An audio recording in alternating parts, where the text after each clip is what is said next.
Salve os irmãos com a paz do Senhor. Amém. Não adianta, né? O nervosismo não muda nunca. Gostaria que os irmãos abrissem a Bíblia comigo em Jeremias 20, versículo 7. Senhor, tu me persuadiste e eu fui convencido. Foste mais forte do que eu e prevaleceste. Fui ridicularizado o dia todo. Todos zombam de mim. Pois sempre que falo, grito e clamo, violência e extermínio. Porque isso a palavra do Senhor trouxe-me, intimidação e insulto o dia todo.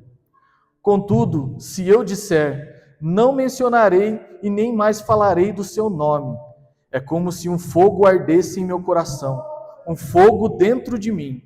Estou exausto, tentando contê-lo, mas já não posso mais. Ouço muitos comentando, terror por todos os lados. Denunciai-o, vamos denunciá-lo.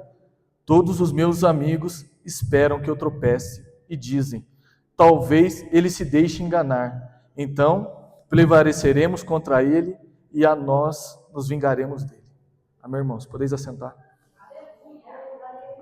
Irmãos, se nesta noite eu posso dar um tema para essa pregação, eu daria, você não pode desistir.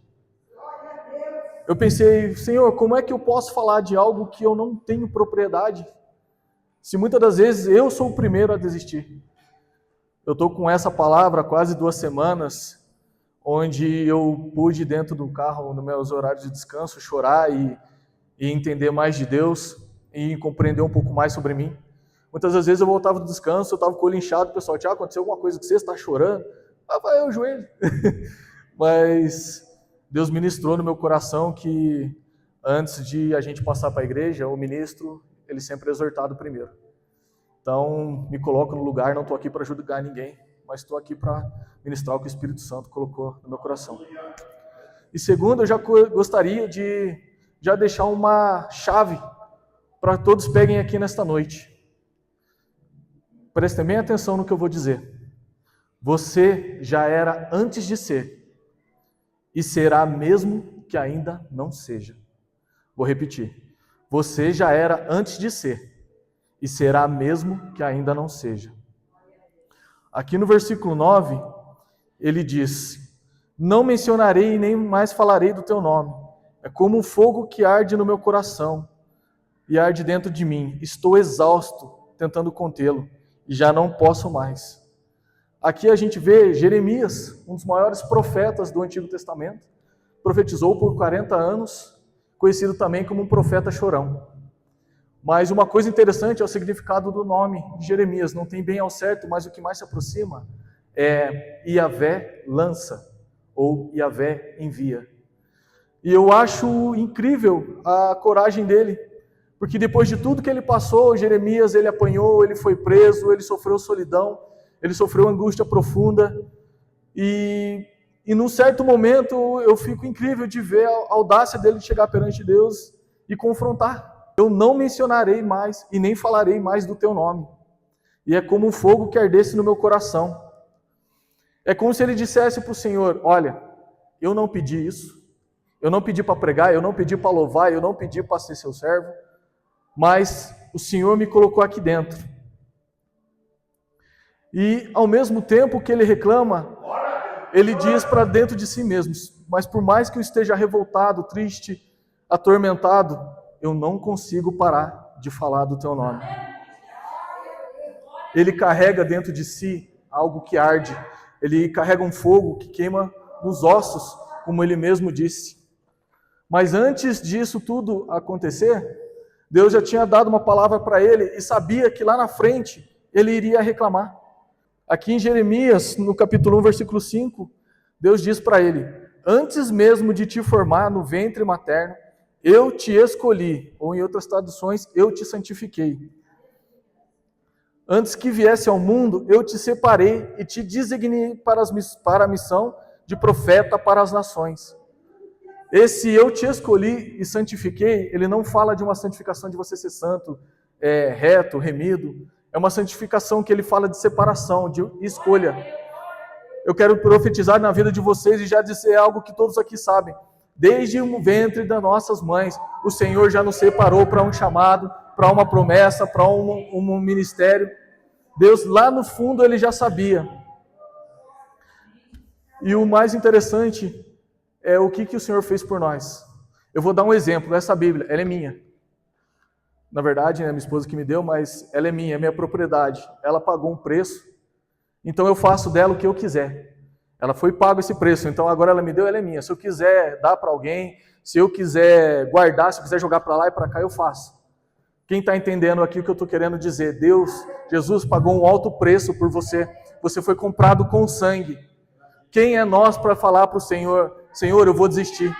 Senhor, aquilo que o Senhor pôs na minha mão, eu não quero mais. Senhor, o que o Senhor me deu não é para mim. Eu não sou capaz, eu sou um inútil. Eu não consigo.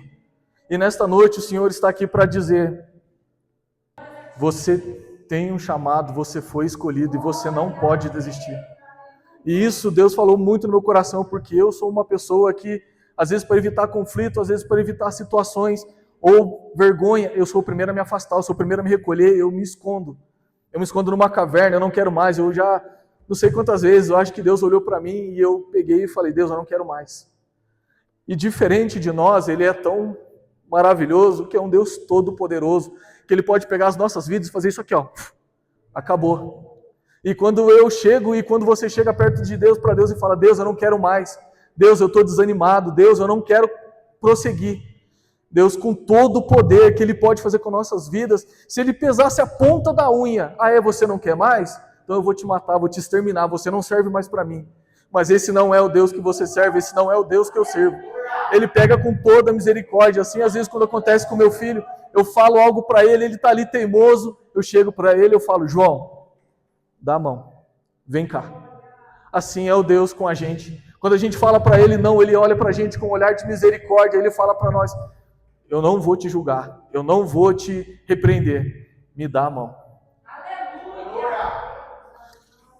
É interessante a gente lembrar de uma passagem bem famosa, que todo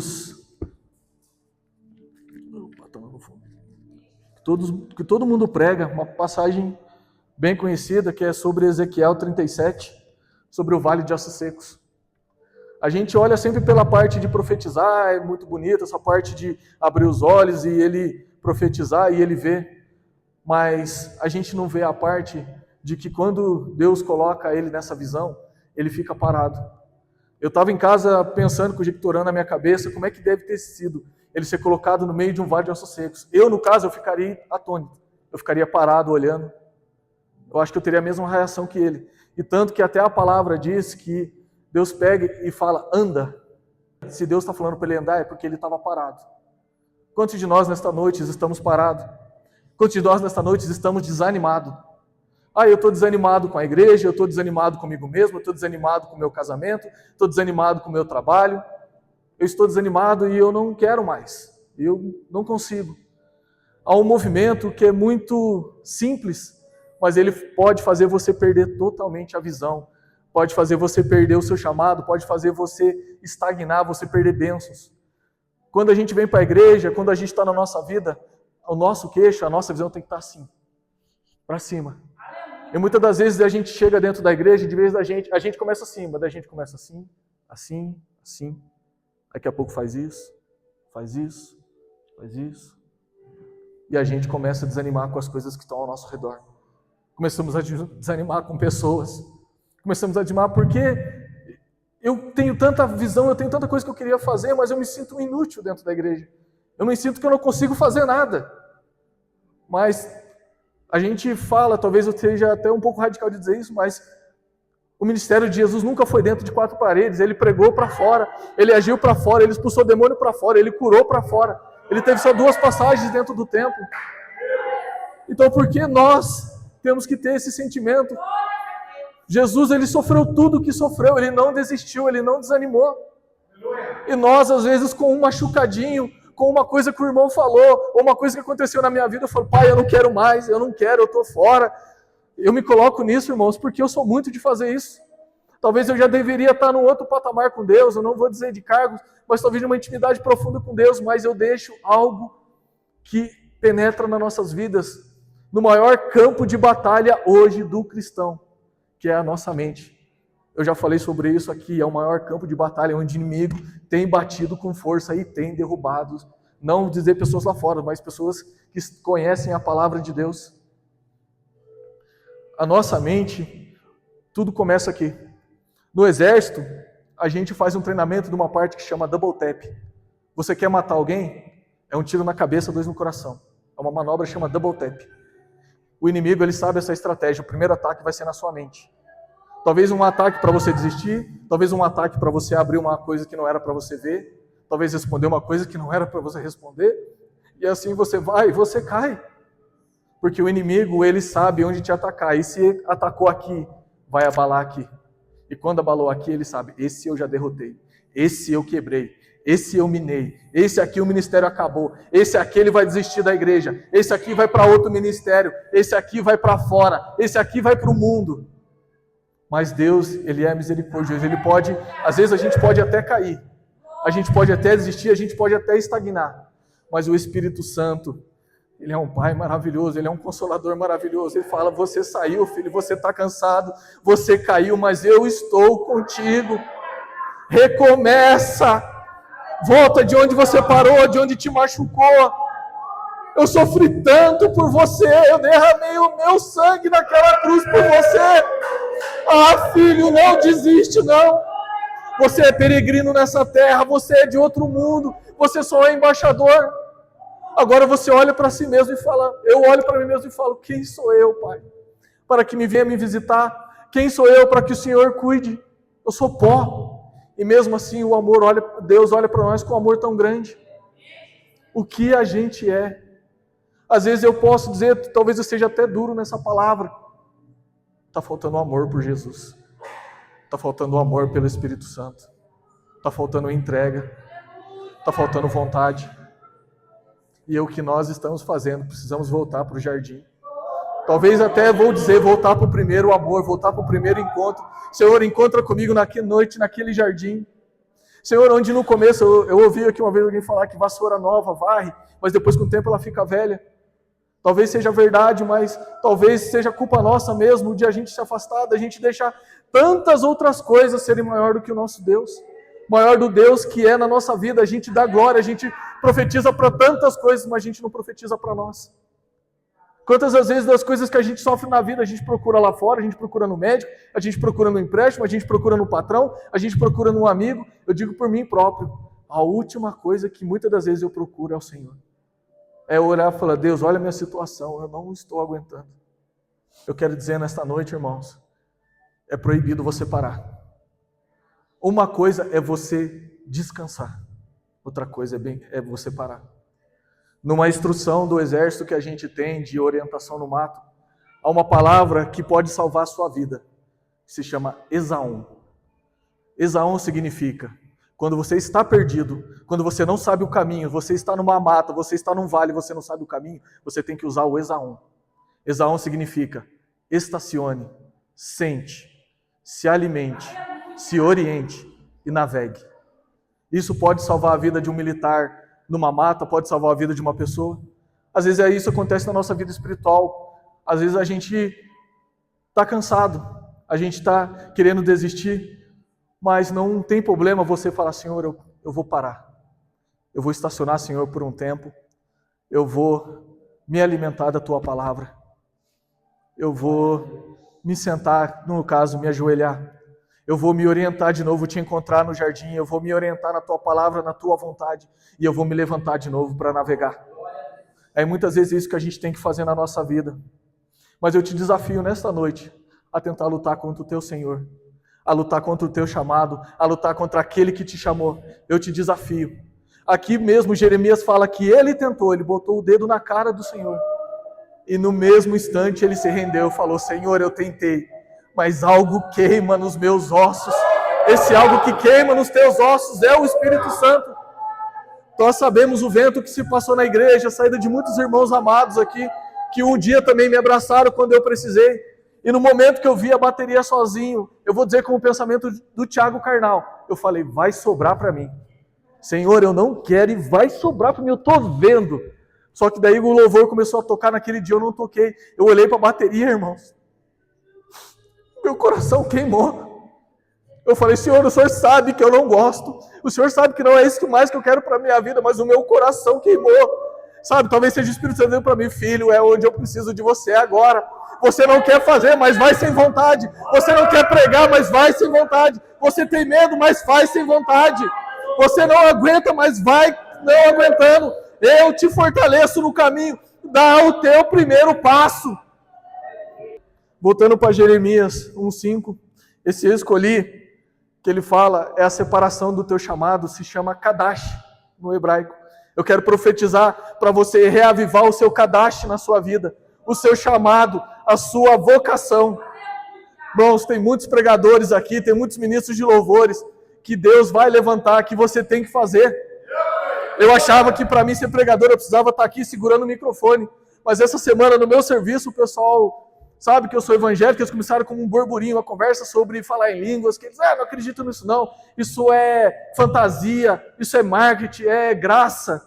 Aí eles, o que você acha, Tiago? Eu falei, algum de vocês aqui já aceitou Jesus? Algum de vocês já tentou experimentar um pouco daquilo que vocês estão falando? Não, ninguém experimentou. Eu falei, então vamos, aceita Jesus hoje. E começa a dar espaço para o Espírito Santo agir na sua vida. Vocês vão mudar o pensamento. Eu não vou explicar o que é falar em línguas para vocês, porque eu quero que vocês vivam. Acabou. Eu fui subindo lá em cima, uma das moças que trabalha comigo estava chorando. Eu não falei nada demais. Eu acho que eu até podia ter sido mais gentil, mas o Simão Pedro, que é em mim, é um pouco difícil de lidar.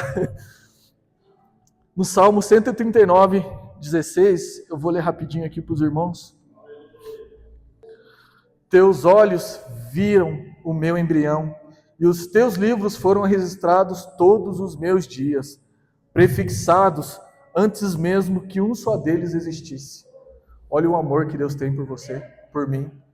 Antes mesmo da gente nascer, o Senhor já sabia que eu ia desistir.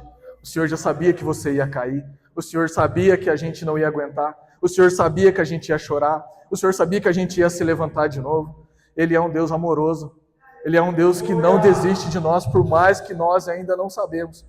Que palavra eu posso dizer para o Senhor que o surpreenda? Ele sabia tudo que eu ia dizer nesta noite. Ele sabia tudo que você estaria aqui. Ele é um Deus maravilhoso. Em Gênesis, ele fala que no 7º dia o Senhor descansou. Então não é errado você descansar, só que esse descanso de Deus não é um descanso que ele, você viu, Deus cansa, não. O descanso, se você for procurar também essa tradução no hebraico, quer dizer que ele parou para vislumbrar, para admirar aquilo que ele havia criado. Eu convido você também a no momento também descansar e vislumbrar tudo que Deus já fez na sua vida, de onde ele tirou, dos livramentos que ele já deu. Quem somos nós para dizer, Senhor, eu não quero mais, Senhor, não me usa, Senhor, eu não consigo. Quem somos nós? Todos os profetas em algum momento falharam, mas teve um que não falhou. Teve um que nasceu, caminhou, foi batizado, recebeu o Espírito Santo, assim como nós, foi levado para o deserto. Ele fez um jejum de 40 dias, ele foi testado pelo inimigo cara a cara. Se você tem fome, transforma essa pedra em pão e se alimenta. E ele fala, nem só de pão viverá o homem, mas de toda a palavra que sai da boca de Deus. Muitas das vezes, ele nos está nos ensinando a nos alimentar da palavra e não só alimentar a nossa carne. É o que estamos vivendo hoje, nos dias de hoje, como a irmã falou. Nós estamos procurando alimentar a carne. A carne hoje grita mais alto que o espírito em alguns lugares, em algumas vidas. E a gente tem que mudar isso aí. A gente tem que alimentar o nosso espírito, a gente tem que lutar contra a carne. Como eu falei, o maior campo de batalha está na nossa mente. O inimigo não está brincando. A apostasia, o desânimo, a fraqueza, a briga no casamento, numa família, ele sabe que está no fim e ele tem que correr para conseguir levar o máximo de pessoas. E nós estamos aqui para combater. Nós precisamos de fogo, e o fogo que arde nos nossos ossos. E qual é esse fogo? Ele fala aqui em uma passagem bem conhecida. E ao se completar do dia de Pentecoste, estavam todos reunidos num só lugar. E de repente veio um barulho semelhante a um vento soprando muito forte. E este som tomou conta de toda a casa onde estavam assentados.